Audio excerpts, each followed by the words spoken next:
Rajya Sabha ticket ಕೈತಪ್ಪಿರುವಂತಹ ವಿಚಾರಕ್ಕೆ ಸಂಬಂಧಪಟ್ಟಂತೆ ಮಾಜಿ ಪ್ರಧಾನಿ ದೇವೇಗೌಡರು ಮೌನ ಮುರಿದಿದ್ದಾರೆ. ದೇವೇಗೌಡರು ಮಾತಾಡಿದ್ದಾರೆ. ಇವತ್ತು ಪತ್ರಿಕಾಗೋಷ್ಠಿಯನ್ನು ನಡೆಸಿ ರಾಜ್ಯಸಭಾ ಟಿಕೆಟ್ ಕೈತಪ್ಪಿರುವಂತಹ ವಿಚಾರಕ್ಕೆ ಸಂಬಂಧಪಟ್ಟಂತೆ ದೇವೇಗೌಡರು ಮಾತಾಡಿದ್ದಾರೆ.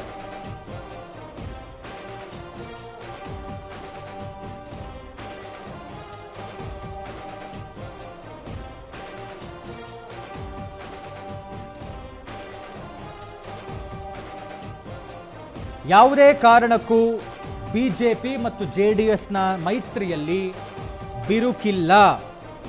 ಇದು ಬಹಳ ಚರ್ಚೆಯಾಗಿತ್ತು. ಸ್ಪಷ್ಟನೆ ಕೊಟ್ಟಿದ್ದಾರೆ ದೇವೇಗೌಡರು. ನನ್ನ ಮತ್ತು ಮೋದಿ ಸಂಬಂಧ ರಾಜ್ಯಸಭಾ ಸ್ಥಾನಕ್ಕೆ ಅಲ್ಲ. ಯಾವುದೇ ವಿಚಾರಕ್ಕೆ ನರೇಂದ್ರ ಮೋದಿ ಭೇಟಿ ಮಾಡಬಹುದು. ಪ್ರಧಾನಿ ನರೇಂದ್ರ ಮೋದಿಗೆ ಪತ್ರ ಕೂಡ ಬರೆಯಬಹುದು. ರಾಜ್ಯಸಭೆ ಸೀಟ್ ಅಂತ್ಯವಾಗುತ್ತೆಂದು ಭಾವಿಸಬಾರದು ಅಂತ ರಾಜ್ಯಸಭೆ ಟಿಕೆಟ್ ಸಿಗಲಿಲ್ಲ ಅನ್ನುವಂಥ ವಿಚಾರಕ್ಕೆ ಮಾಜಿ ಪ್ರಧಾನಿ ದೇವೇಗೌಡರು ಸ್ಪಷ್ಟನೆಯನ್ನು ಕೊಟ್ಟಿದ್ದಾರೆ.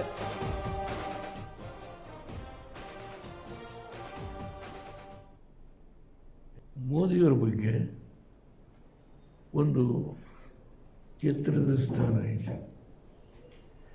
ಆ ಮಟ್ಟಕ್ಕೆ ಬೆಳೆದಿರತಕ್ಕಂಥ ವ್ಯಕ್ತಿ ಇನ್ಯಾರೂ ಇಲ್ಲ.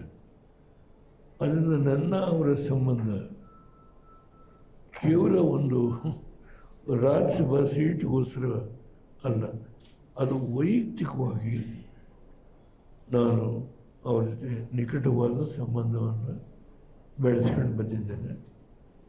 ಆ ಸಂಬಂಧ ನಾನು ಸದಸ್ಯನಿಲ್ಲದೇ ಇದ್ದರೂ ಅದು ಮುಂದುವರ್ಕೊಂಡು ಹೋಗುತ್ತೆ. ಕೇವಲ ರಾಜ್ಯಸಭಾ ಸದಸ್ಯ ಸ್ಥಾನದಿಂದ ನಮ್ಮ ಸಂಬಂಧವಿತ್ತು, ಇಲ್ಲಿ ಮುಗಿದೋಯ್ತು ಅನ್ನೋ ಪ್ರಶ್ನೆ ಇಲ್ಲ.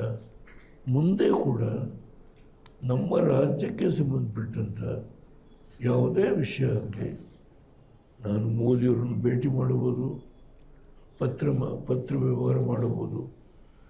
ನಾನು ನನ್ನ ನಿಕಟವಾದ ಸಂಬಂಧವನ್ನು ನನ್ನ ಜೀವನದ ಕೊನೆಯ ಘಟ್ಟದವರೆಗೂ ಅದನ್ನು ಮುಂದುವರಿಸ್ಕೊಂಡು ಹೋಗ್ತೇನೆ.